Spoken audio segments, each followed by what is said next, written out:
Bom dia para quem é de bom dia, boa noite para quem é da boa noite, boa tarde se você está vindo assistir mais um bate-papo Mayhem, dessa vez junto com a Taberna dos Argonautas.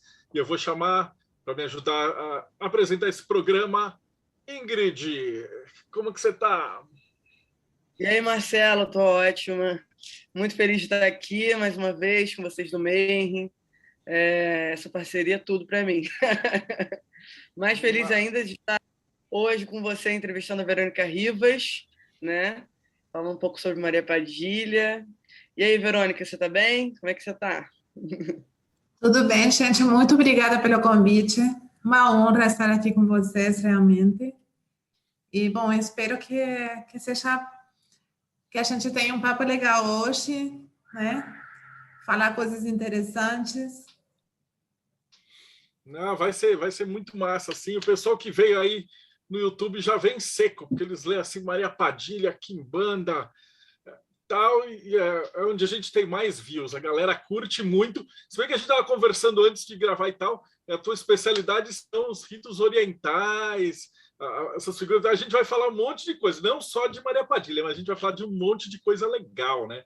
Então, para começar, como já é de praxe, né? Aqui tanto no espelho, quanto na taverna, quanto no Mayhem, a gente pergunta para o convidado, tipo, como é que foi a tua jornada? Assim, como é que você começou? De onde você conheceu Maria Padilha? Então, para esses caminhos, eu gosto de perguntar porque a Ingrid aqui, ela é devota de Nossa Senhora, e ela pergunta sempre para o pessoal assim, poxa, o pessoal está lá rezando, indo na missa e tal, e aí depois se mete com satanismo, com espiritismo, budismo, essas coisas tudo de demônio. Então a gente quer saber o que dá errado na vida, assim, né? Como é que a pessoa saiu do bom caminho e veio parar aqui nesse podcast? Bom, assim, na verdade, sim, quando eu, sendo criança, eu fui batizada na Igreja Católica, quando eu ainda não decidia nada, né? E eu fiz a primeira comunhão, isso tudo, né? Acho que a maioria das pessoas que crescem aqui no Ocidente, né? Pelo menos no meu país, eu sou uruguaia, né? Eu tenho mais ou menos... Eu estou aqui no Brasil desde o ano 2009 e, assim, em certo momento, obviamente, que eu me desvinculei da Igreja Católica, mesmo que eu fiz a primeira comunhão, essas coisas todas.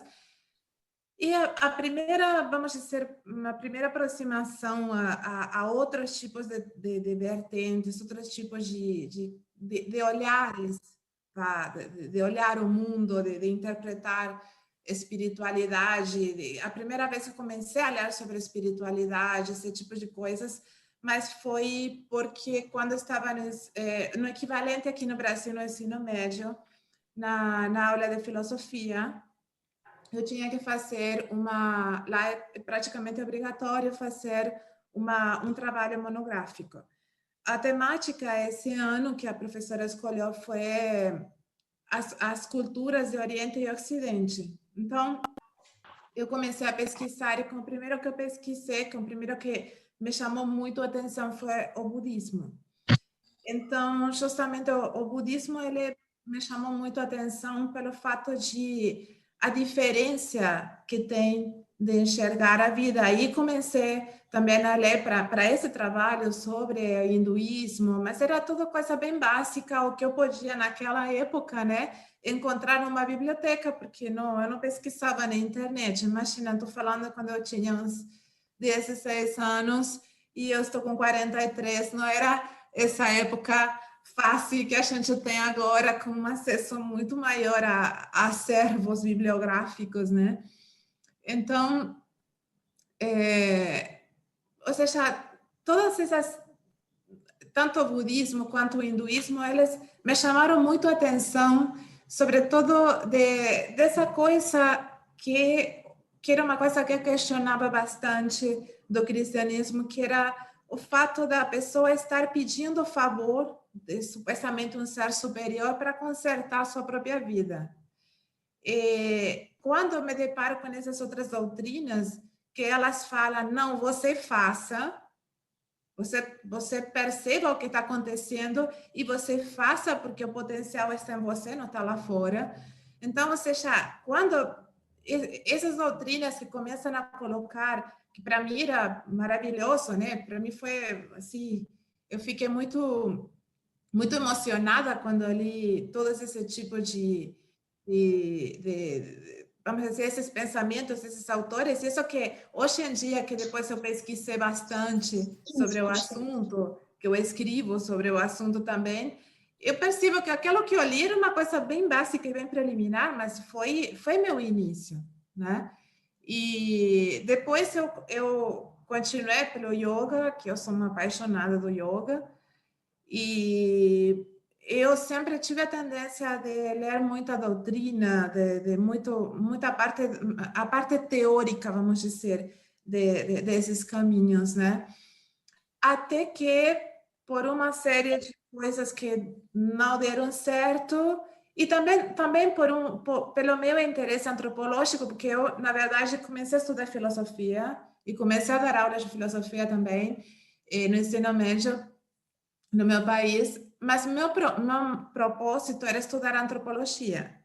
Só que eu morava, mesmo sendo de Montevideo, mas meus pais estavam morando no interior e no Uruguai, lamentavelmente, está tudo concentrado na capital do país. Então, eu precisava voltar para Montevideo, precisava me sustentar lá, então falei, bom, filosofia fala muito comigo, então eu vou começar a estudar filosofia para começar a dar aulas em Montevideo filosofia e aí puxar antropologia, mas as coisas não se deram assim até hoje, não estudei antropologia, mas espero ainda fazer em algum momento, vamos ver se a vida me dá esse presente, né?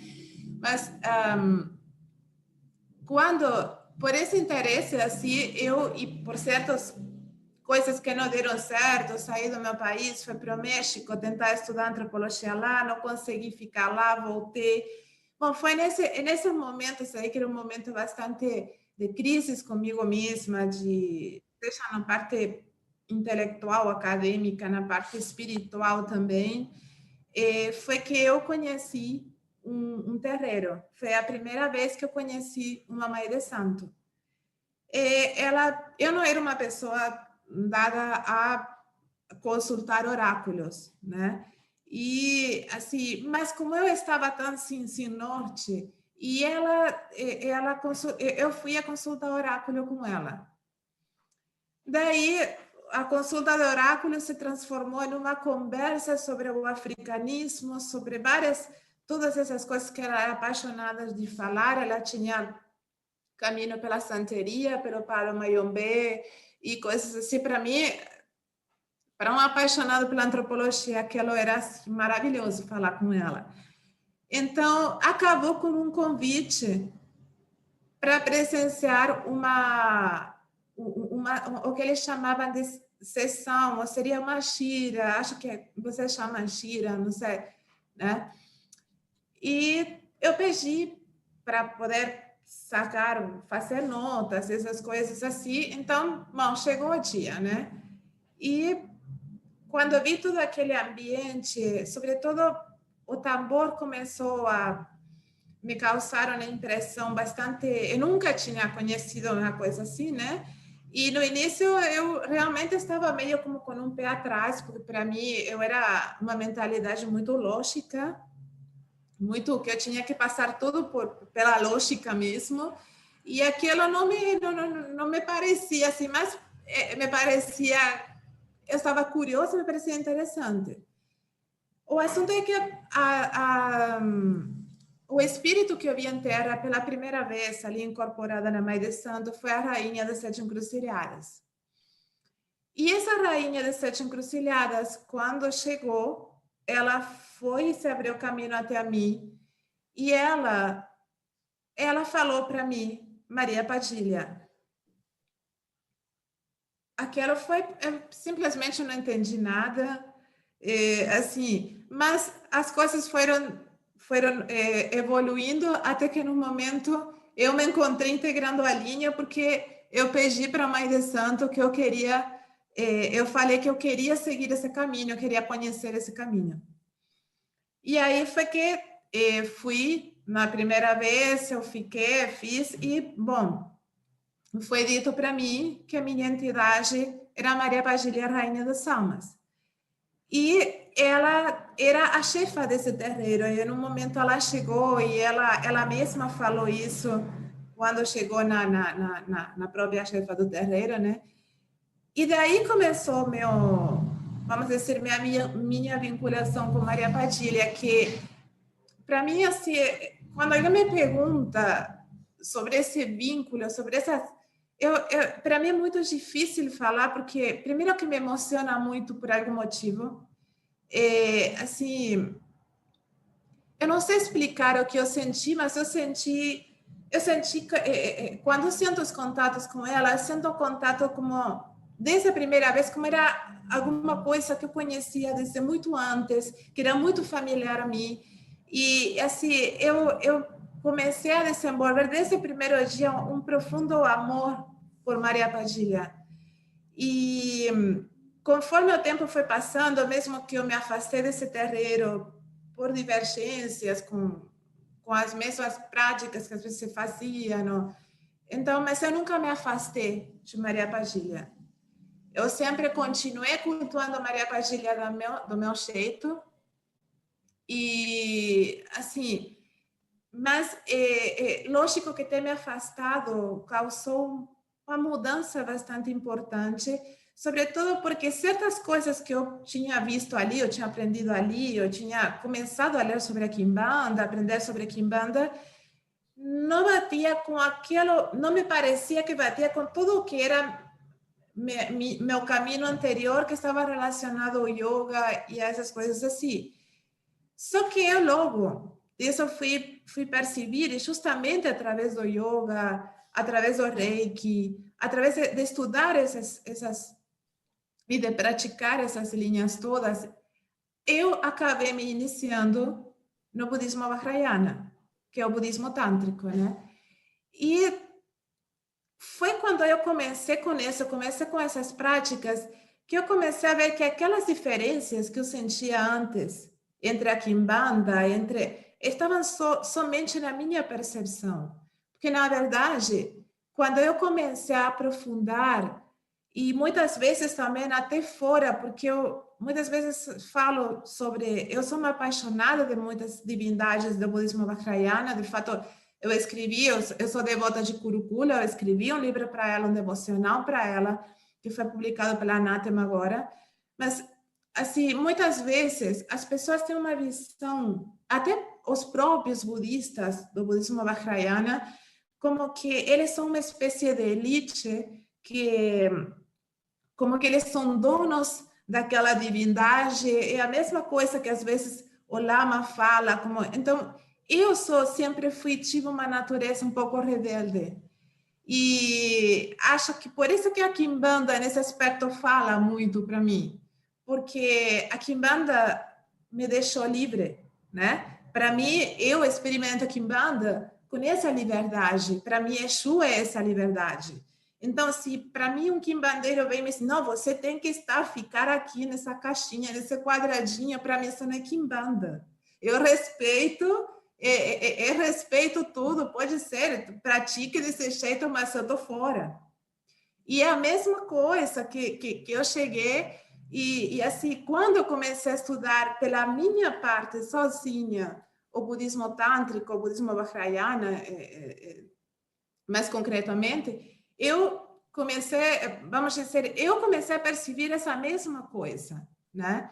Que muitas vezes a pessoa fica presa de receber ou de ter que pagar iniciações custosas, que supostamente se você não tem o dinheiro para fazer isso, é porque você não tem o karma suficiente. Então, eu já falei isso para vários homens que eu conheci, desculpa, mas eu não quero pensar no karma que a pessoa tem. Eu quero pensar no que a pessoa quer fazer e como quer modificar a sua vida, né? Então, tipo, justamente nessa... Quando eu conheci esses dois caminhos e comecei a ver que o conceito tão importante que tem o budismo tântrico, que foi o lado que eu fui estudar mais, que eu gosto muito de ir de estudar essa parte do aspecto feminino da sabedoria, do aspecto feminino do conhecimento, da função que tem o aspecto feminino da energia, a manifestação feminina, vamos dizer, de alguma forma da energia, que no budismo tântrico está personificada na figura da Dakini. Quando eu fui estudar a Dakini, eu falei, sim, aunque mesmo pareça muito louco, mas é quase a mesma coisa que a Pombagira. Ou seja, as funções, de certa forma, são muito similares. E foi sobre isso que eu escrevi nesse primeiro livro com a autoria com Humberto Maggi, que eu escrevi sobre essa relação que algumas pessoas criticaram bastante, se sentiram assim impressionadas por eu ter comparado as pombagiras com as daquinis, mas realmente nós vemos que, de certa forma, nós damos nomes diferentes, fazemos práticas diferentes, porque somos de culturas diferentes, mas estamos basicamente falando de energias, da mesma energia que se manifesta de forma, da forma em que nós conseguimos perceber, né? É muito massa escutar tudo isso que você falou, Verônica, porque eu concordo 100%, assim, de verdade, assim, eu acho que Kimbanda é, sim, sobre liberdade. Eu acho que a gente está sofrendo um momento muito difícil para Kimbanda no Brasil, que é um momento onde todo mundo tem a verdadeira Kimbanda, tá ligado? Todo mundo tem... Não, porque se você não fizer assim, isso não é Kimbanda, né? E eu acho que se tornou meio um comércio de uma coisa que não é nem uma religião, é um culto, né? Uma tradição da nossa terra. Então, é uma coisa que a gente alerta muito aqui no Espelho de Circe, né? Esse lance de cuidado com quem fala que é o dono da verdade, né? Com esses mestres, né? Que falam, olha, só por esse caminho aqui eu sou o dono da verdade, porque na realidade isso é muito similar a uma igreja, entendeu? Então, é importante que a gente chegue nesse ponto aí, e eu concordo 100% com você. Outra coisa também que eu achei muito interessante que você falou é sobre esse choque que as pessoas estão tendo no seu livro, né, pela comparação das entidades e tudo mais. Honestamente, eu acho que, mais uma vez, eu acho que você está certa, porque, assim, eu acho que quando você consegue enxergar o mundo com os olhos de um bruxo mesmo, né, com esse olhar que vê magia em tudo, né, que é perceptivo, né, a gente consegue ver que, na realidade, as energias, os espíritos, enfim, eles se apresentam em cada culto naquela vestimenta, né? Mas no final é tudo a mesma coisa, né? Claro, a gente usa ferramentas diferentes, às vezes umas histórias diferentes e tal, mas a semelhança é perceptível. Você pode ver, por exemplo, no Palamayombe, quando você vê Mama Chola, né? E quando você vê Oxum, tipo, é a mesma característica, né? Aí você fala, ué, mas são cultos totalmente diferentes, né? Tipo Ifá, Palamayombe, né? Mas é uma questão de percepção mesmo. E claro que isso vai chocar, porque assim as pessoas elas não estão preparadas para desenvolver um pensamento individual, né? E é isso que a gente torce para que mude, né? Porque eu acho que não existe nada mais bonito e nada mais verdadeiro do que você compartilhar a sua história e os seus pensamentos e ser validado por isso, né? Um livro, qualquer pessoa ali, tipo, pode escrever, mas isso não tem que se tornar uma verdade, né? Você tem que escrever o seu próprio livro, né? Você tem que desenvolver a partir dos outros livros que você escreveu, né? Então, tipo, isso é muito do caralho, assim. Então, partindo desse princípio aí, eu queria saber o que é Pombagira na sua visão. Para mim, na minha visão, assim, eu no início, obviamente, que o que as pessoas te falam, sobretudo no terreiro, ou algumas pessoas percebem assim, a pombagira é a imagem daquela mulher sensual que você pede para que seu amor volte, para que você pede para ter dinheiro, essas coisas assim.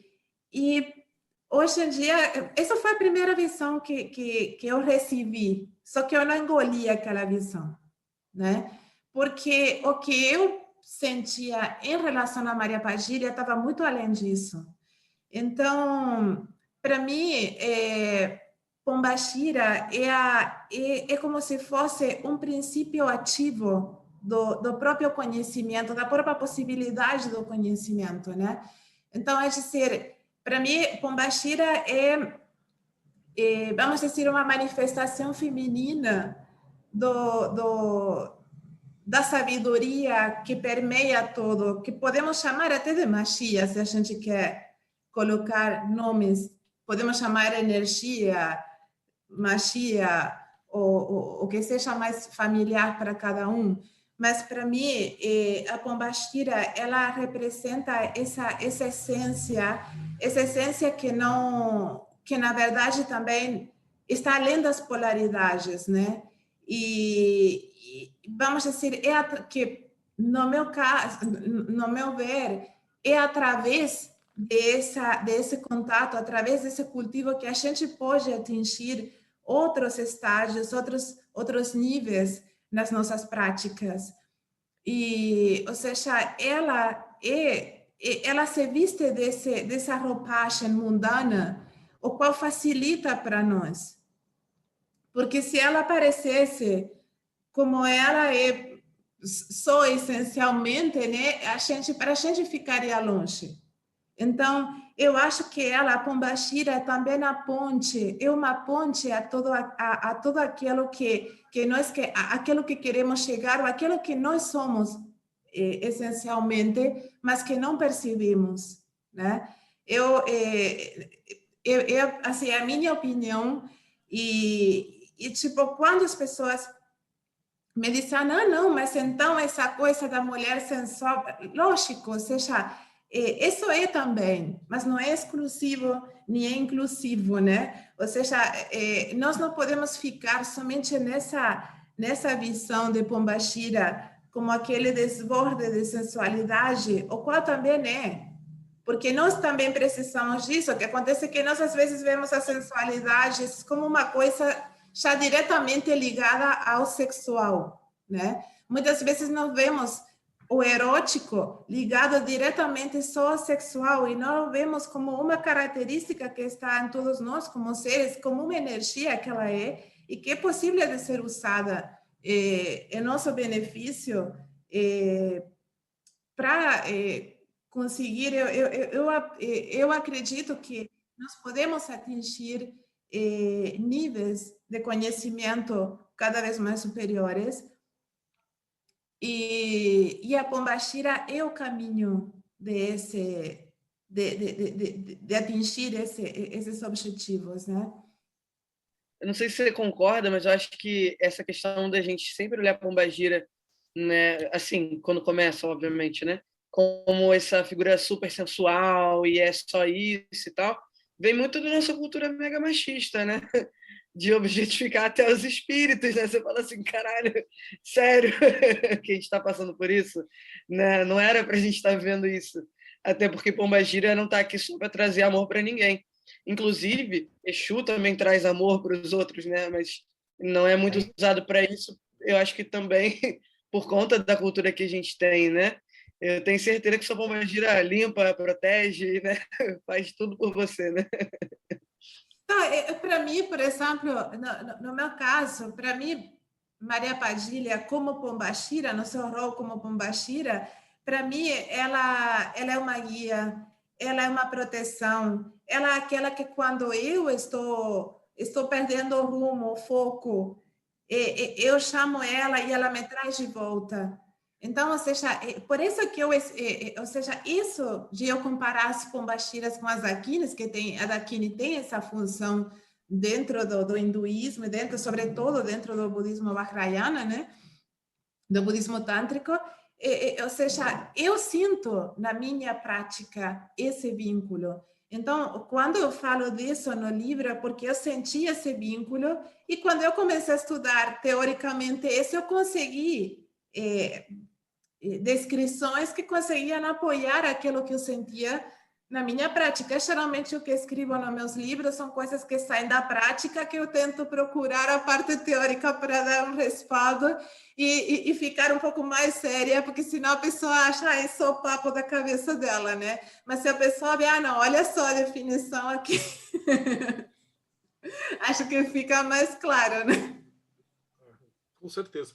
Verônica, o pessoal está perguntando, eles pediram para você explicar um pouquinho mais detalhado o que é esse budismo tântrico, e aí depois a Dakini, e aí como é que ela se apresenta, essas coisas. Eu vou dividir em duas partes a pergunta. A primeira parte é o que é o budismo tântrico? Bom, nós sabemos que depois que da existência do Buda histórico, né? Que eu vou falar o que está falando a pesquisa até agora, né?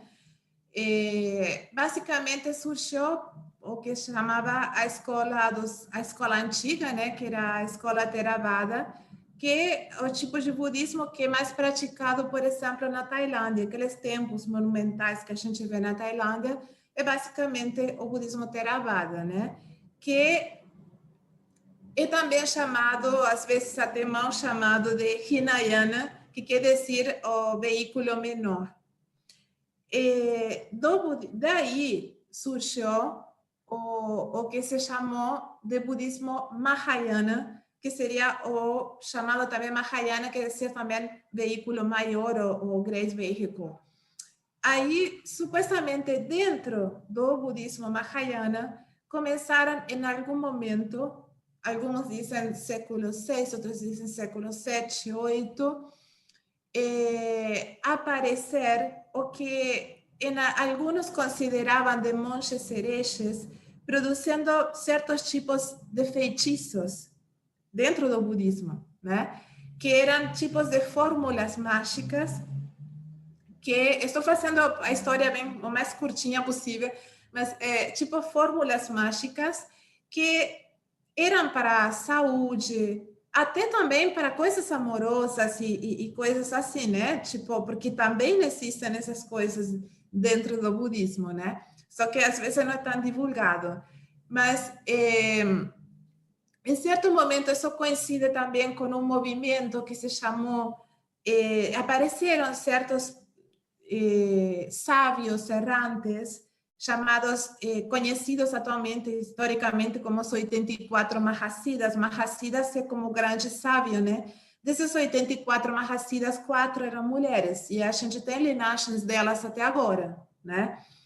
Eram basicamente sábios errantes que iam de um lado para outro, aprendendo, recebendo iniciações, tudo isso. Então, parece que a confluência dessas coisas, desses fatores todos, fizeram com que essas características se faziam, de certa forma, contrárias ao que seria, na época, no momento, a doutrina Mahayana. Então, forçosamente, surgiu uma nova escola chamada de Vajrayana, que estava dentro do que chamaram budismo tântrico. O que a gente mais conhece dessas linhas do budismo tântrico é o Vajrayana, sobretudo aquela que é herdeira da escola Nyingmapa, que é a escola mais antiga, que surge aquele famoso sábio, Guru Padmasambhava, ou Guru Rinpoche, que é considerado o pai do budismo tibetano, o pai do budismo tântrico, né? E os que são da linha Nyingmapa, eles dizem provenir diretamente dele, né? É pelo menos a fama que eles se fazem.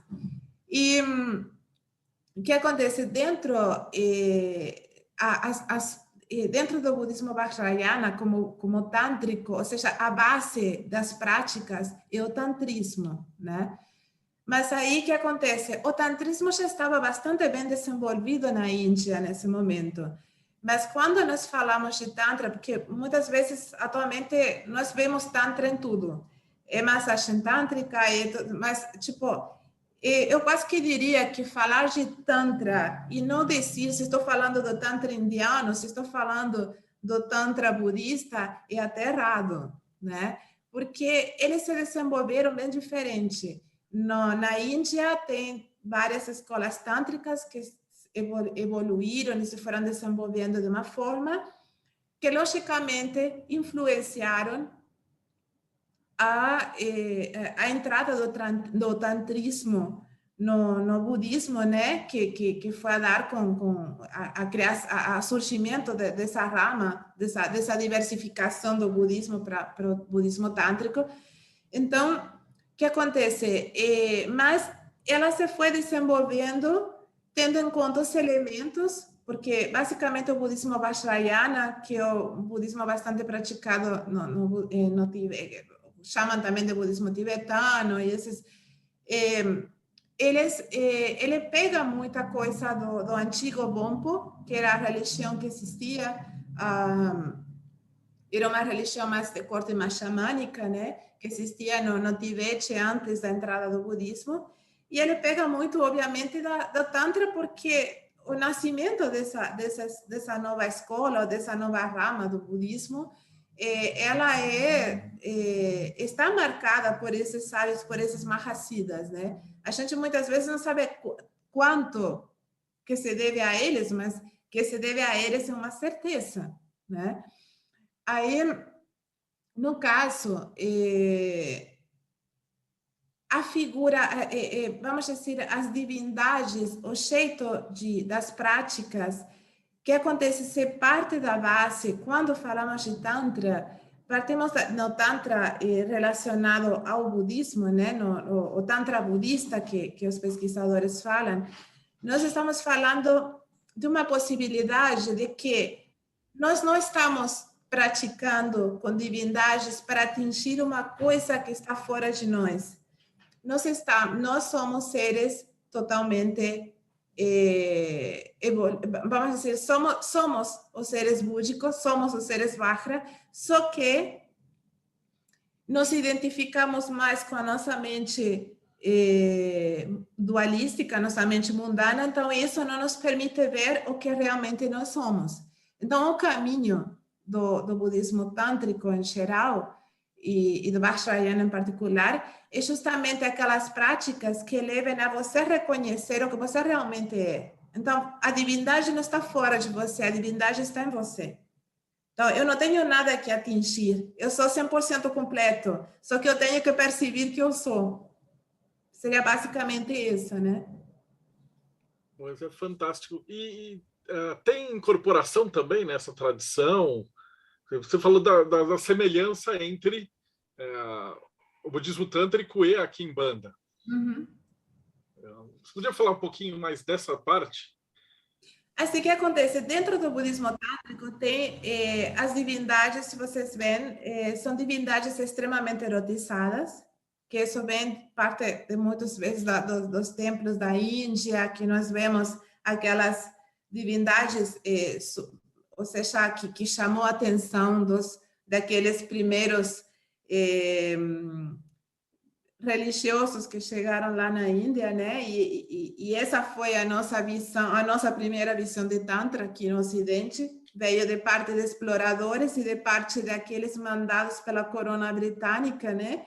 Que eram basicamente, vamos dizer, pessoas que iam a querer conquistar o novo mundo com a verdadeira fé, né? Então, obviamente, nossa visão de Tantra desde o começo foi negativa, porque era o transgressor, era a coisa ruim, era a coisa que estava... E os outros veiam como a possibilidade de eu poder ir em contra do cristianismo imperante, tudo isso. Então, assim, muitas vezes até hoje, quando se fala no budismo, é budismo tântrico, ou vê aquelas imagens, por exemplo, geralmente, vou dar um exemplo assim, rápido, que tem uma prática dentro das práticas de Gondro, que se chamam, Gondro seriam as práticas preliminares dentro do budismo Vajrayana, que, vamos dizer, tem uma divindade que é Vajrasattva, que ele está unido sexualmente com sua consorte. Você trabalha com essa divindade, etc, etc. Então, tem pessoas que aquilo para eles é horrível, né? Isso não pode ser budismo, né? Então, mas justamente a característica do budismo Vajrayana é a importância que dá à figura da Dakini. A figura da Dakini tem um rol tão central que se diz que sem o contato, sem o desenvolvimento do contato da Dakini, você não pode atingir nada. O Dakini é o caminho, é sempre o caminho. Então, por exemplo, você pode ser um baita praticante com outras divindades, mas se você não desenvolve esse contato com a Dakini, que é um princípio essencialmente feminino, você não tem possibilidade nenhuma de atingir nada.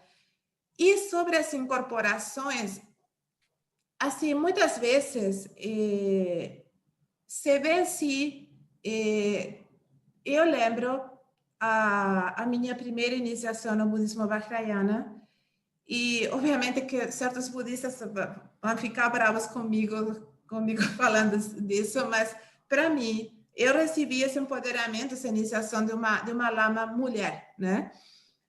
Eu juro, eu já que tinha passado por incorporações, que tinha visto já um pouco, e que ela, no momento em que ela estava dando esse empoderamento, ela não estava aí sozinha. Tinha mais alguma coisa, né? Porque de ser ela uma pessoa fisicamente pequenininha, magrinha, baixinha, aquilo crescia de um jeito, a voz dela mudava tanto, que as pessoas ficam naquela, mas quem já tinha visto esse assunto, tinha pesquisado sobre incorporação, tinha visto esses terreiros, realmente, para mim, era algum tipo de incorporação. Não estou dizendo que seja idêntico ao que a gente vê no terreiro de Umbanda, Quimbanda, talvez Candomblé, né? Mas também, dentro da minha pesquisa, eu encontrei que existem, tanto em Nepal, principalmente em Nepal, pessoas que trabalham com as divindades do budismo Vajrayana, mas de uma forma que os lamas não querem aceitar eles dentro do círculo deles, né? Porque eles trabalham incorporando as divindades. Sobretudo, por exemplo, as pessoas vão a consultar muitas vezes e se dizem que tem pessoas que incorporam, por exemplo, a Tara Vermelha, que é uma das divindades bem importantes, sobretudo da escola Enigma, né?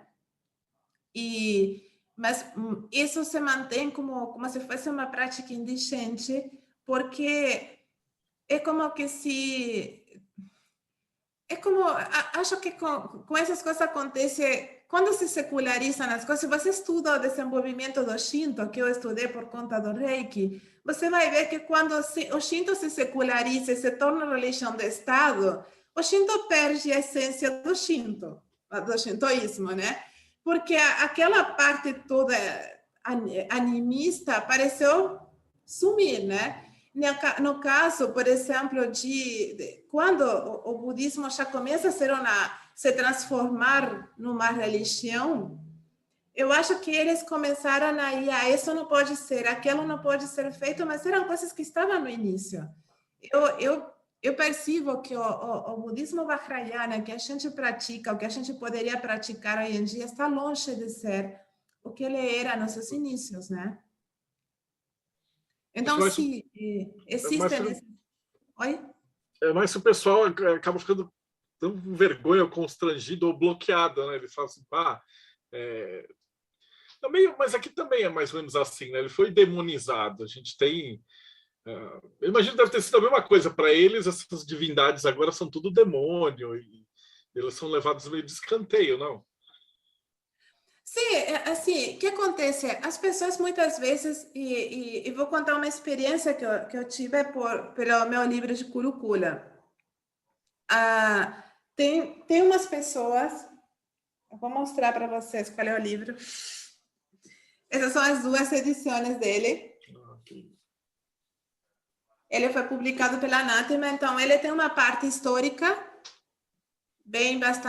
bastante Mas você tem uma parte histórica básica que fala de Tantra, que fala de quem é Curukula, do simbolismo de Curukula, tudo isso. Eu falo até de Maria Padilha aqui também. Não poderia ser diferente, porque se eu cheguei a Curukula foi por Maria Padilha, meu caminho foi por ali, né? Então, e depois tem a segunda parte, toda uma parte devocional. O que acontece? Foi uma parte que foi uma prática que foi surgindo da minha própria prática e eu escrevi esse devocional inteiro para ela. Daí, tem pessoas que começaram a falar de apropriação. Tipo, traduzido em palavras simples seria, parece que Curukula é propriedade dos lamas que dão as iniciações, então se eu quero escrever um devocional, não tenho direito a isso, né? Porque eu não tenho para isso não é suficiente você ter a iniciação de Curukula, você tem que ter o permisso do lama, porque o iniciado, porque você não pode se comparar. E aconteceu como eu perguntei para uma pessoa ali, mas quem foi que é o primeiro iniciado? Foi iniciado por quem? Então, assim, o que acontece? Foi uma coisa de que as pessoas, vamos dizer, tem esse sentido de que parece que em certo momento os caminhos espirituais, quando eles começam, parece que se transformar, a pessoa precisa fazer do caminho espiritual uma religião, precisa fazer uma coisa e votar que tem regras. Ou seja, parece que o ser humano, realmente nós precisamos de regras e, sobretudo, quando se tornam movimentos famosos, né? Hoje o budismo Vajrayana é famoso, temos atores que praticam o budismo Vajrayana, ou seja, então, quando chega a isso, parece que perde-se essa essência de que era inicialmente, né? E quando eles falam de apropriação, como eu não discuti com ninguém, simplesmente eu expliquei meu ponto de vista, né? Quando as pessoas me perguntaram sobre isso, porque eu falei, como que o budismo pode falar o budismo Vajrayana pode falar de apropriação quando as divindades que estão ali, a maioria são ou de origem hindu ou de origem bompo. Então, quem se apropriou de quê? Né? Ou seja, esse é o meu questionamento, mas por algum motivo parece que a pessoa chega e uma coisa que não bate com a minha natureza, né? Porque eu, por exemplo, quando eu chego a uma pessoa que ensina, eu sinto um respeito imenso, seja uma mãe de santo, seja um lama, mas não vejo eles como Deus. Para mim, não são uma divindade. Eles são um médios, são médios, são pessoas que podem me ensinar, e eu respeito como ancestralidade. Assim, a ancestralidade, para mim, é uma coisa muito importante. Cultuo a ancestralidade sempre, né? Mas esse assunto de começar a ver na pessoa do lama, que se a coisa não vem do lama, você não tem direito a fazer nada, isso não era assim no início. Isso foi uma coisa que se transformou depois, né?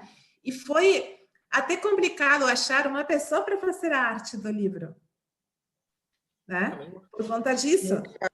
Você falando de Curukula, e eu já li um texto seu falando de Curukula, já a deusa irada, né? Faz tempo que eu dei uma olhada nisso e eu fiquei curiosa, né? Porque é uma deusa hindu, não é? Ela tem, supostamente, alguns dizem que ela é hindu, outros dizem que ela se originou mais ou menos nessas áreas onde hoje seria parte da Índia, parte da Nepal, mas ela era de uma sociedade tribal, na verdade, né? Sim, sim. Tem essa relação também com sexualidade, né? Fertilidade. Muito bacana. É muito doido, realmente, né? Conseguir encaixar isso no budismo, né? É muito doido. Não, porque você vê, quando você vê uma divindade como... Mas olha que muitas vezes no budismo eles tiram muita coisa do que formava parte de Curukula, porque, obviamente, Curukula era uma deusa que... Existem fórmulas de Curukula, sobretudo no Aryatara Curukula Kalpa, que você pode... Com a divindade, você pode fazer feitiços até para matar uma pessoa. Tudo isso existia dentro dos monges budistas, né? Só que hoje em dia nós também temos uma versão light, porque nós, com esse assunto, eu sou um pouco, às vezes, quando falo disso, no assunto, que eu acho que as vertentes New Age, elas tiraram a substância de muita coisa, né? Então, por exemplo, hoje em dia, você tem que ver o budismo, você vê aquela coisa com a pessoa com as mãos aqui, como você vai ver todo mundo que fala da yoga, tem que estar com as mãos aqui, com o mala enrolado no pescoço, e, tipo, falando namastê. Fica um clichê aquilo, né? Eu, particularmente, eu não falo nunca namastê. Então, assim, é tipo, porque eu não me considero que eu sou menos praticante de yoga por conta disso, porque eu não estou todo dia falando assim. Ou seja, é como que se você chega a construir, nós no Ocidente pegamos aquelas doutrinas que chegaram do Oriente e nós interpretamos do jeito nosso, que é um jeito cristão, porque é o que respiramos, e tirar esse jeito nosso é difícil, né? Então, tipo, aí a gente fica nisso de querer sempre buscar o bem oposto ao mal. Que isso é uma coisa que não existe. Se você vai naqueles tratados mais antigos do hinduísmo, você não existe, não tem essa oposição desse jeito. Existem forças que estão de um lado do outro, mas não são necessariamente opostas e são muitas vezes necessárias, né? Na prática. Com certeza, e é muito bacana que a gente está mesclando os assuntos, né? Quimbanda, budismo e tal. Eu acho que dá para entender melhor a sua visão, né, sobre isso, e muito legal a gente tocar no assunto de Kurukula, né? É interessante, né? Os aspectos sempre conectados, é muito doido tudo isso. E eu acho que essa forma que as pessoas têm de querer sempre buscar uma certa iluminação, assim, né? Tipo, você falou desse lance do namastê, né? Ah, você tem que estar com uma mala enrolada na mãozinha, namastê, né? É muito chato, porque vem desse conceito de iluminação, né? Mas o que é, de fato, ser iluminado? Né? Tipo, que merda é essa? É o que eu me pergunto. Tem uma autora que eu li o livro dela, que ela falou, agora esqueci o nome daquela pessoa que fez aquela primeira tradução, mas, na verdade, tem um porquê. Eu comecei a ver uma linha de um porquê nesse sentido, porque a pessoa acha que a iluminação é aquele extremo bem, você se torna um ser do bem, completa um ser luminoso do bem, né? Mas isso vem de que a primeira tradução de textos budistas veio através de um famoso texto que se fez bastante famoso na época, chamado A Luz de Ásia. Na Luz de Ásia, não sei, estou falando em espanhol porque não sei como que se fala em português, mas em inglês é The Light of Asia, mas assim, era uma história de Siddhartha Gautama. Nessa história, do jeito que ela está contada, e obviamente que daí que as pessoas tiraram toda aquela viagem, né? Porque daquilo de dizer, porque se eu sou boazinho, se eu sou um ser, se eu sou budista, eu tenho que emanar luz, eu não posso ficar bravo. Se eu sou um praticante do yoga, eu vivo fazendo minhas posturas e vivo sempre alinhado com o cosmos. E isso é uma coisa que, por exemplo, o próprio budismo vajrayana, ele não fala disso, porque, por exemplo, não é você negando que você está com raiva que você vai entender sua raiva. Você tem que entender de onde sai essa raiva e você tem que usar ela. Então, uma divindade como Kurukula é uma divindade que, basicamente, ela quer dizer que todo aquele aspecto sensual, erótico, todo aquele aspecto visual que a gente possa ter, tudo isso é uma manifestação da energia, que a fonte de tudo é o mesmo, que aquele aspecto boazinho e iluminado, como as pessoas dizem, né? Então, exatamente a fonte é a mesma. Então, ou seja, desde aquele aspecto, como ela se apresenta geralmente com os peitos descobertos, em posição sensual, ela é exatamente a mesma coisa que se vêssemos ela em uma imagem, por exemplo, toda cheia de roupas, como é a Virgem Maria. Ou seja, os princípios não mudam. Só que nós entendemos que mudou, porque então, assim, aquilo é uma coisa que desperta o erotismo. Por exemplo, quando você fala de Tantra, muitas vezes eu, por conta desse livro, já recebi mensagens perguntando se eu posso ensinar Tantra, ou seja, as mensagens mais doidas, assim, eu já recebi por conta desse livro. E é pelo fato do que hoje em dia as pessoas acham que é o Tantra, né? E muitas vezes é difícil lidar com essa parte vamos dizer, quando a gente fala dessa relação, a pessoa vê como o transgressor, né? Mas isso não está dentro dessas doutrinas. Essas doutrinas, elas não pensam em transgressão, porque é a manifestação da própria natureza da mente, né? E eu achei curioso, porque, tipo, eu acho que em um texto que eu escrevi no Espelho de Circe, que eu falei sobre aquele livro aqui de Cassandra Rios. Sim, maravilhoso esse texto. Há uma definição da Pombagira que eu, assim, eu fico, porque para mim é exatamente aquilo que você percebe em uma Dakini, né? Mas, ou seja, ela justamente fala, ela está além do que pode ser bem ou mal, do que pode você interpretar dela. Ela está além disso, né? Agora, deixa eu te fazer uma pergunta. Você acha que esse conceito de iluminação, né, ele afasta a gente da nossa essência, porque, de alguma forma, ele nega quem nós somos, essencialmente, né? E, então, você acha que isso afasta? Ou você acha que, na realidade, é assumir, enfim, um novo jeito, um jeito melhor de ser, né? O que você acha sobre isso? Eu acho que, assim, mas de falar de iluminação, eu falo da verdadeira natureza da mente, que na linha que eu trabalho, né? Então, para mim, essa verdadeira natureza da mente, ela tem a ver com você entender tudo o que você é, você ser absolutamente tudo o que você é. Não é você entrar num conceito de, por exemplo, eu tenho que fazer de certa forma, então de assim eu vou me transformar num ser luminoso, né?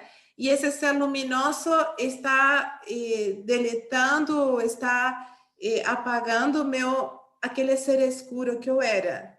Eu acho que esse conceito, hoje em dia as pessoas têm um conceito assim de iluminação, pelo menos é o que você vê. Eu muitas vezes, por conta dos meus interesses, aparece no meu Facebook um monte de coisas, professores de yoga, agora com o assunto da pandemia, saiu todo mundo ensinar, né? E, assim, você vê que eles falam de um conceito de iluminação que parece um conceito de você se afastar daquilo ruim que você é, esse ser mundano que você é, para se transformar em um ser de luz, em um ser que está além dessas preocupações do mundo. Eu não percebo isso desse jeito, porque para mim é justamente, eu acho, assim, pelo menos na prática que eu sigo, a verdadeira natureza da mente, chegar a experimentar a verdadeira natureza da mente, a se tornar essa verdadeira natureza da mente, é estar 100% presente aqui na Terra, no mundo, com tudo que você é, só que você reconhece tudo isso em você. Não é que você nunca mais vai ficar bravo, nunca mais vai xingar alguém. Ou seja, muitas vezes, quando eu fico brava, as pessoas dizem, mas como? Ou seja, aqui tem pessoas que como me associam por, talvez a pessoa te vê com certa roupa comprida e já acham que você é indiano, essas coisas assim. Eu gosto muito desse tipo de coisa, me sinto super cômoda com esse tipo de roupa. Então, assim, as pessoas, elas me identificam, as pessoas da cidade aqui que eu moro. Então, se eu, em algum momento, chega um momento que eu tenho que falar grosso com alguém, eu falo. Porque é um momento que você tem que fazer isso, né? Mas, vamos dizer, é você entender por que você está fazendo isso. É difícil falar desse conceito assim de iluminação, mas eu não acho que esteja que esteja indo contra de nenhuma coisa sua. Mas assim como é postulado por algumas vertentes, sim. Algumas pessoas falam, sim, que é como você transcender seu ego, aniquilar seu ego, fazer uma transcendência. Eles falam muito do conceito de transcendência, né? Que eu, particularmente, eu prefiro não falar de transcendência, né? Porque eu acho que isso também é uma coisa que tem que estar unido a qual é a tua prática. Então, esse experimentar da natureza da mente não tem uma fórmula. Não interessa qual é o caminho, se você está pelo africanismo, se você é do candomblé, se você é do voodoo, se você pratica, não sei, hermetismo, o que for, você pode atingir isso. Só que você mesmo vai ter uma experiência disso, né? Que está além daquele padrão que hoje em dia é divulgado muitas vezes, né? Eu estou com uma pergunta da Oficina Mágica. Ele pergunta assim sobre a Maria Padilha. Se você sabe, nas suas pesquisas, quais os registros mais antigos do uso desse nome, né, tanto em castelhano como no Brasil? Você podia falar um pouquinho disso daí? Bom, no caso de... depois que eu comecei a pesquisar sobre Maria Padilha, eu fui dar com a rainha castelhana Maria de Padilha, que foi conhecida historicamente como a amante do rei Dom Pedro I de Castilha, né? Eles tiveram filhos juntos, etc. Quatro filhos. E, vamos dizer, pelas características, nós pensamos por que acontece. Em certo momento, as mulheres acusadas pela Santa Inquisição da Espanha e de Portugal, elas mencionavam o nome de Maria de Padilha e toda a sua quadrilha nos feitiços delas, né? Que eram feitiços relacionados basicamente a amarrar um homem ou a controlar a vontade de um homem, ter o homem manso junto com a mulher, né? Então, o que acontece? Quando você vai ver de onde tiraram esse nome, sim, foi de Maria de Padilha, que é aquela rainha ela tem uma história muito particular, que ela era pertencente à nobreza, mas era de um tipo de nobreza da Espanha que não era no mesmo dos aristócratas da corte. Só que ela, muito nova, ela fica órfã, os pais dela falecem e ela passa a ficar ao cuidado como tutor ou tio dela, que ele era muito próximo da mão direita da mãe de Dom Pedro, né? Nesse momento, Dom Pedro, o pai de Dom Pedro, que era o rei, na época, ele morre por conta da peste, né? E o Dom Pedro ele tem que assumir muito cedo o reinado. Só que eles tinham tanto esse personagem, mão direita de Dona Maria de Portugal, Albuquerque, eles pactaram apresentar Maria de Padilha para dar uma classe, tipo um entretenimento para o novo rei, né? Porque eles tinham certos planos para fazer. Só que o novo rei ele se apaixonou perdidamente por ela. E ele esteve junto com ela, mesmo que ele saiu, casou, tinha outras aventuras, ele historicamente era bastante mulherengo, né? E ele voltou sempre com ela, até a morte dela, que ele, para poder legitimizar a descendência, ter um herdeiro, que era eles tiveram 3 filhas e um filho, o mais novinho de todos foi um menino, que ele ia ser o herdeiro. Ele diz porque esse rei, em um momento, ele teve que se casar com Branca de Borbón por um acordo que fizeram entre Espanha e França. Só que ele abandona a Branca de Borbón no terceiro dia do casamento e volta para Maria de Padilha. Foi ali, Maria de Padilha era reconhecida por ter simpatia com judeus, sobretudo tinha judeus na corte, sobretudo judeus bem versados em astrologia e que eram também ajudantes de Dom Pedro. Então, um século depois da morte de Maria de Padilha, começa um bispo, o bispo de Palência, Dom Rodrigo, ele começa a disseminar uma história que diz que no dia do casamento, Maria de Padilha mandou um presente para o rei, mas como se fosse de Blanca, né? Então, esse presente era um cinto com pedras preciosas, mas quando o rei colocou o cinto, essas pedras se tornaram em serpentes e daí o rei ficou aborrecendo a Blanca pelo resto da vida dele, tanto que fez Blanca, a esposa dele, né? Fez ela prisioneira, ela morre prisioneira e alguns dizem que foi ele que mandou matar a Blanca, né? Daí, já essa história, um século depois da morte de Maria de Padilha, já liga ela com feitiçaria. E muitas pessoas diziam, porque para as pessoas, eles eram, sobretudo os aristócratas, que eram contrários dos judeus, da presença dos judeus, para eles, tudo que fosse judeu era relacionado com bruxaria também. Não interessava se era astrologia ou era o quê, mas era bruxaria. Então, eu acredito que essa proximidade dela com os judeus, mas essa história do cinto, tudo isso foi o que levou a que as mulheres invocavam ela. E outro fato importante é que ela, na verdade, foi proclamada rainha depois de morta. Porque depois que ela morreu, faleceu, o rei falou que, na verdade, antes de ele ter casado com Blanca, ele tinha casado de forma secreta com Maria de Padilha.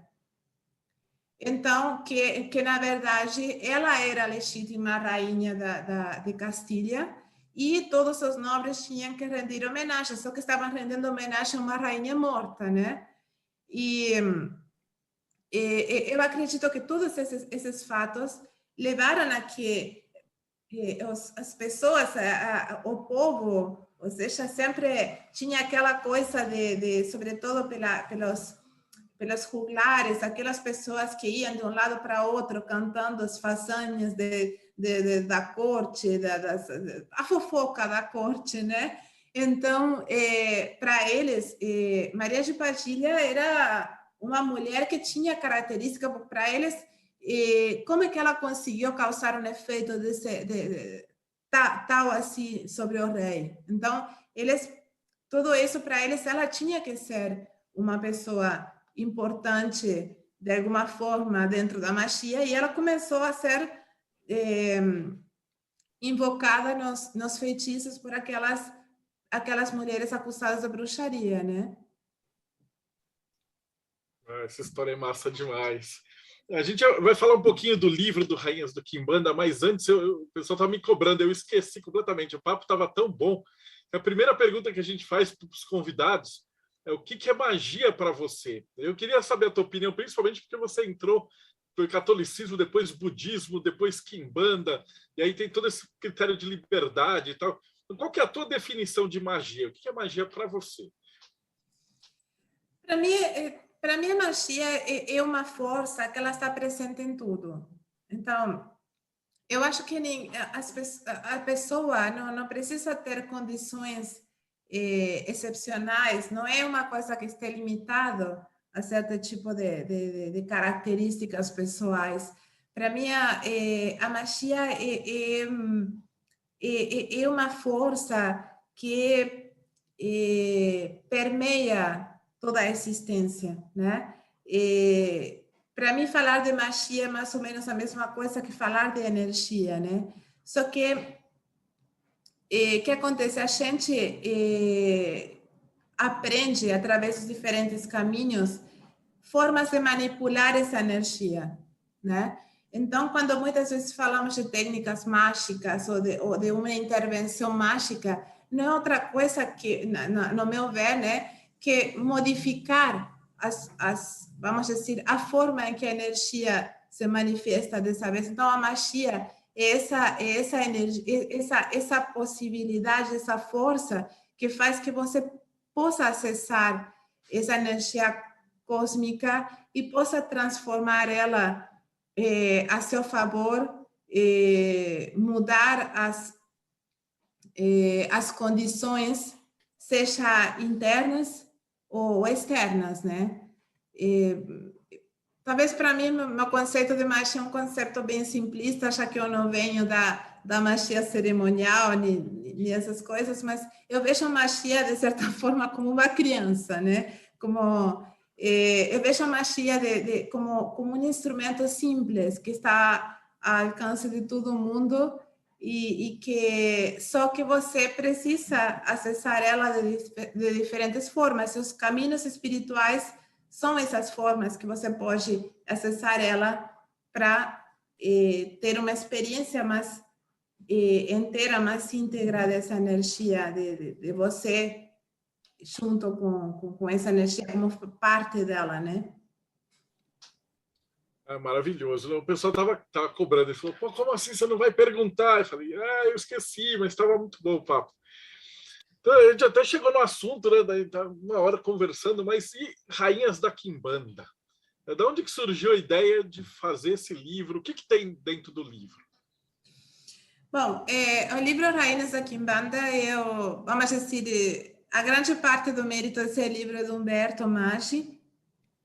Eu estou, porque acontece o seguinte, ela é a tradução do livro que foi publicado, que eu escrevi com coautoria com Humberto, sobre Maria Padilha, Rainha das Almas, que eu tenho aqui. É esse aqui, que foi publicado pela Radian Press, em 2015. Aí, esse livro, Rainhas da Quimbanda, tem esse livro aqui, mas o livro que é de autoria do Humberto, exclusivo, que é sobre a Rainha das Sete Encruzilhadas. Então, eles decidiram juntar os dois, e tem uma introdução do queridíssimo Danilo Copini. Mas, por exemplo, nessa parte tem a parte da Rainha das Sete Encruzilhadas, ela é toda a história dessa entidade maravilhosa, que Humberto fez uma pesquisa bem interessante sobre isso. Eu, mais ou menos, acompanhei essa pesquisa. E esse aqui, ele tem a parte histórica sobre Maria de Padilha, um pouco dessa história que eu contei, a mulher castelhana que logo foi coroada depois de morta, etc, etc. Tem um pouquinho, a parte do Humberto é basicamente essa parte histórica, mas aqueles primeiros feitiços em onde aparece o nome de Maria Padilha, porque é interessante saber que o nome de Maria Padilha ela aparece relacionado com a bruxaria muito antes da Quimbanda, né? Então, basicamente, esse livro tem essa parte, e a minha parte é uma comparação entre os espíritos. Tem um pouquinho sobre como eu cheguei a ela, mas é uma comparação sobre os espíritos das pombagiras e das daquines, né? E de como esses espíritos trabalham juntos, sendo como esses espíritos têm vamos dizer, são equivalentes nas diferentes tradições. E eu acho que é um livro super interessante, porque também, pela parte do Humberto pesquisa muito profundamente as histórias, as raízes, as origens da Quimbanda, né? Que essa não é uma área muito que eu mexo nessa área, é mais a parte dele mesmo. Mas esse das rainhas da Quimbanda, acho que é um livro super interessante, sobretudo a parte da Rainha das Sete Encruzilhadas é super interessante, é um espírito maravilhoso, mesmo que não é um espírito que eu tinha familiaridade de trabalhar, mas assim, acho que é um projeto super bonito esse, unir Não, esses dois livros, né? a qualidade gráfica está maravilhosa. Eu vi assim umas prévias e até tem que agradecer. Cadê o Luciano? Libera aí tua câmera, meu. Eu já vou chamar para ele vir para ele explicar, porque o pessoal está falando que eles estão jogando dinheiro na tela assim tal e não está acontecendo nada. Então, Luciano, como é que a gente faz para apoiar esse projeto?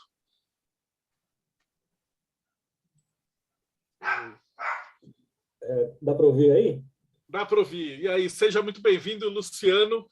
Ele é o responsável pela Sestra Editora e fez a ponte para aqui, permitiu a gente conseguir entrevistar a Verônica. Então, primeiro, seja muito bem-vindo. Em segundo lugar, me fala um pouquinho desse projeto aí, de onde veio a ideia de fazer e como é que está sendo isso no Catarse. Olha, o projeto surgiu inicialmente pelo convite que eu fiz para o Humberto, né?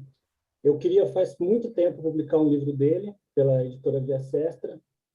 Aí eu fiquei aqui escolhendo um título e eu gostei da proposta desses livros de Quimbanda que publicaram pela Ridian Press lá na Inglaterra. E é estranho para mim, né, um livro de Quimbanda que é publicado na Inglaterra, mas não é no Brasil ainda. Então, pensando nisso, eu chamei ele para ver se ele queria. Ele aceitou e estamos tocando o projeto.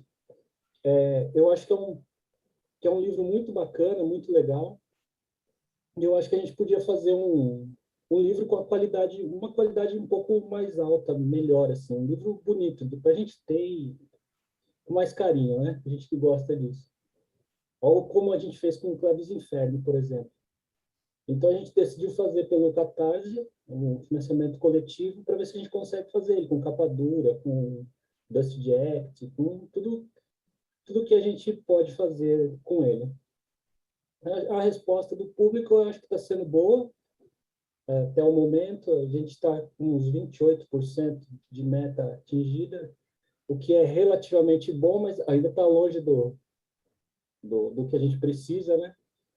Mas a gente está trabalhando aí para melhorar essa... Não, mas certeza que vai bater. Como é que a gente faz para acessar o link? Se bem que o link que você falar eu vou colocar aqui na descrição e eu vou pegar até o vídeo que teoricamente a gente só ia publicar lá para frente, eu já vou jogar para essa semana para a galera que vai estar ouvindo agora já poder apoiar. Olha, o link é www.catarse.me/Rainhas da Quimbanda. Só isso.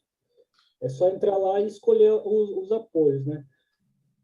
Dá para reservar um exemplar a partir de R$ 85,00 mais o frete. Dessa vez a gente vai cobrar o frete depois do financiamento coletivo. E tem vários problemas, né, com frete no Catarse, então a gente decidiu cobrar o frete separado. Então dá para apoiar a partir de R$ 85,00 para garantir um exemplar do livro. E a gente também fez existem outras maneiras de apoio, tem outras recompensas, né? Dá para a pessoa que, por exemplo, a pessoa que quer os livros do Danilo Copini, de Quimbanda, dá para comprar esses livros, eles são recompensas também em algumas categorias de apoio. Também coloquei o Clavis Inferno, o Tarô das Sombras, e o último livro do Danilo Copini, o Curso de Ervas e Plantas Mágicas, também está lá nas recompensas. Está tudo com desconto. Se você entrar no site da editora Via Sestra, na nossa loja online, e comparar os preços, está tudo assim, com um desconto bom para quem quiser aproveitar e comprar os nossos últimos lançamentos ou os livros do Danilo de Quimbanda, para quem ainda não tem. Pô, fantástico. E para quem, se o cara que está assistindo esse vídeo está no futuro, daqui 2, 3 anos, como é que é o site da Via Sestra? Como é que eu chego lá? O site é www, vou consultar aqui, lojaeditoraviasestra.com.br. Tá, maravilha. Eu vou colocar o link também para facilitar para o pessoal. Cadê a Ingrid? A gente está quase chegando no finalzinho desse bate-papo gravado. Verônica, eu ia te perguntar também, a última pergunta que a gente faz para todos os convidados é que dica que você daria para alguém que está começando? Tipo, chegou agora, ouviu Maria Padilha, entrou, viu Quimbanda e tal, o cara quer entrar nesse mundo. Que dica que você daria para quem está começando? Acho que a Ingrid queria falar alguma coisa. Antes? Não, você perguntou onde eu estava, eu estou comprando livro. Só isso, desculpa, gente. Bom, no caso, eu acho que, assim, pessoalmente, meu caminho sempre foi... Eu acho que isso vem uma parte pela minha formação em filosofia, né? Mas eu acho que uma pessoa, quando quer começar, que começa a ver, sente proximidade por um caminho espiritual, seja ele qual for, eu acho interessante a pessoa procurar informação desse caminho, não ir diretamente, cegamente a uma coisa porque as pessoas falam coisas bonitas sobre isso, porque tem amizades, porque tem parentes nesses caminhos. Eu acho que a espiritualidade é uma coisa que a gente tem que ter muito cuidado. A gente tem que ter muito cuidado com as mãos em que a gente se coloca, né? Sobretudo, sempre, se você vê a história dos diferentes caminhos espirituais, você vai ver que sempre teve esse assunto de pessoas que não eram tão legais, que não tinham intenções tão legais. Só que agora a gente vê muito mais porque, ou seja, no mundo globalizado, com a internet como a gente tem, onde sobretudo essa pandemia evidenciou, apareceram mestres de todo tipo hoje em dia. Mas eu acho que a pessoa tem que, quando escolhe alguém para começar, ou para ensinar, ou para se iniciar, etc., a pessoa tem que perguntar muito, indagar muito. Perguntar para a pessoa, assim, de onde que ela vem, como que ela estudou, como que ela aprendeu, como que ela chegou, como que é essa tradição. E se a pessoa não é capaz ou se incomoda desse questionamento, eu acho que a gente tem que sair fora disso. Porque, da mesma forma que a gente não se colocaria nas mãos de qualquer médico, a gente não pode se colocar nas mãos de qualquer um que diz ter uma tradição, mas que muitas vezes não tem nada de trás, né? E que muitas vezes vivencia esse tipo vivencia a espiritualidade, muitas vezes a busca genuína de uma pessoa, muitas vezes essa pessoa vivencia de uma forma gananciosa. Então, aquela pessoa que muitas vezes chega com ou chega sinceramente porque sente um chamado e precisa responder esse chamado, ou chega porque está desesperado por alguma situação da vida. Estar no mundo não é fácil, nunca foi, não é e acho que não vai ser. Então, ou seja por qual for o motivo que a gente chega a procurar um mestre, um iniciado, um caminho espiritual qualquer, uma religião, a gente não pode ir cegamente, a gente tem que ter nosso raciocínio e, sobretudo, fugir dos fanatismos, né? Hoje em dia existem pessoas muito carismáticas que facilmente as pessoas se tornam fanáticas. Eu acho que no momento que eu me torno fanática de um mestre, eu perdi todo o contato com a espiritualidade. Então, eu perdi toda a possibilidade de progredir no meu caminho. quando eu começo a achar que a minha verdade é a única verdade que existe, né? Então, eu acho que justamente a pessoa tem que ser cuidadosa quando se inicia num caminho, não ir às iniciações e acumular iniciações de todo lugar, porque sim, porque não é em todo lugar você deixa um pedacinho de você. Então, tipo, eu acho que é importante a pessoa vivenciar a espiritualidade de uma forma científica, de certa maneira, não de uma forma supersticiosa, né? E desde o momento que a gente se enxerga como parte de um todo, nós também temos que enxergar os outros como parte desse todo. E ser cuidadosos com nós mesmos, e desde o momento também que nós começamos a ensinar alguma técnica que aprendimos, algum caminho, etc., que nos tornamos, seja mãe de santo, paleiro, lama, seja o nome que for, nós temos a responsabilidade também por aquele que veio para nós. Então, se nós não temos isso, não somos capazes de responder essa responsabilidade, nós deveríamos ter pelo menos a grandeza de dizer, não, eu com você não posso, eu não posso te mostrar isso, ou você não, comigo, eu não consigo te ensinar isso, procura outro, né? E não, como muitas vezes eu vejo que acontece, as pessoas ir a caminhos, é uma coisa que eu vejo até com o Reiki, que é uma energia tão gentil que eu amo tanto. Tem pessoas que, por exemplo, tem mestres de Reiki que baseiam as iniciações dele no medo que causa no outro. Que se você se iniciou com o nível 1 comigo, você não pode ir com o outro porque você vai ter um problema com energia. Então, ou seja, eu acho que nossa sociedade ocidental, muitas vezes as religiões, ela se baseia no medo. O medo que todos temos da nossa própria desconhecimento da existência, né? Então, tudo aquilo que esteja... Eu pessoalmente, saio fora de tudo aquilo que me fale que se eu não faço aquilo, então aquilo e aquilo e aquilo. Não. Tipo, eu acho que nós temos que vivenciar a nossa espiritualidade como ela se apresenta, de uma forma livre, e não ficar presos em esquemas ou em tradições que muitas vezes somos nós que estamos interpretando elas errado e não vimos como o tempo evoluiu, né? Nós não podemos... Obviamente que a Kimbanda que a gente pratica hoje, mesmo que existem muitas linhas de Kimbanda, não é aquela que se iniciou nos começos. O candomblé que a gente conhece hoje não é aquele candomblé. Então, tudo isso foi evoluindo no tempo. E nós temos que acompanhar essa evolução. Então, para mim, minha mensagem seria que uma pessoa tenha isso de pesquisar aquilo que está querendo começar, pesquisar sobre a pessoa, ter vamos dizer, um raciocínio crítico, uma aproximação crítica às coisas, né? E fugir do fanatismo.